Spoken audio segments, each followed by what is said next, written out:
All right, let's be honest. You should be doing something important right now. Maybe it's work, studying, cleaning your room, or finally replying to that email from 3 weeks ago. But instead, you're here, watching this video. Sound familiar? And don't get me wrong, I appreciate you being here, but let's call it what it is. You're procrastinating. Here's the thing. Procrastination isn't just about being lazy. It's deeper than that.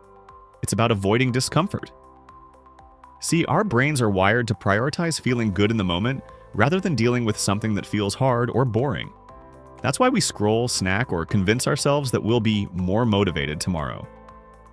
Spoiler alert, tomorrow you is just as unreliable as today you. It's fine. We've all been there. 1 minute, you're about to start a task, and the next, you're deep into a YouTube rabbit hole, watching an AI-created animals. But why do we do this? Why do we sabotage ourselves like this when we know it's going to bite us later?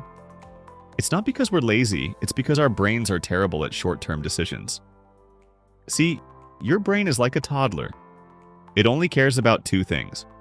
1, avoiding pain, because work equals effort equals pain. And 2, getting quick rewards because dopamine equals happy brain. So when you have a big, boring, or difficult task in front of you, your brain is like, or, hear me out. What if we just watched 1 episode on Netflix instead? And that 1 episode somehow turns into 3 seasons, and now it's 2 a.m., and you're questioning your life choices. But procrastination isn't a time management problem. It's an emotion management problem. You're not avoiding the task itself. You're avoiding the feeling of doing the task. So, how do we fix this? Here are my 5 simple steps that help me overcome procrastination and focus on my tasks. Step 1. The just 5 minutes rule. I think this is the most important step. Your brain sees the task like a giant mountain, but it's really just a small hill once you start climbing. But if you tell yourself, I'll just do this for 5 minutes, and actually do it, suddenly it feels achievable. And here's the trick. Once you start, you usually keep going. 5 minutes turns into 15, 15 into an hour, and boom, you're in the zone. Momentum is everything. It's like tricking your brain into being productive. Step 2. Make it stupidly easy to start. If you want to work out, don't aim for a full hour at the gym. Just put your workout clothes and do some jumping jacks or some push-ups. If you need to study, open the book and read small paragraph. If you're writing an essay, just type 1 sentence. Getting started is the hardest part. Once you're in motion, staying in motion is way easier. The trick is, once you start, momentum kicks in, and suddenly you're actually doing the thing. Step 3. Remove the distractions. Your phone is basically a portable procrastination device. Put it in another room, turn on Do Not Disturb mode for no more than 15 minutes. Because let's be honest, you're not just checking 1 notification. Next thing you know, you're in a full-blown deep dive on conspiracy theories about pigeons being government spies. Trust me, if you leave your phone away, you will see a significant change in your life. At the very least, you will get bored and fill your time with some kind of activity. Step 4.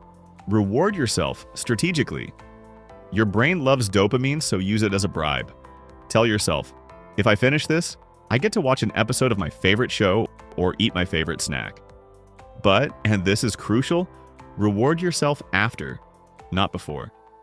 We're training our brains here, not negotiating with a toddler. Step 5. Find an accountability buddy. Beating procrastination is easier when you find a friend who keeps you accountable.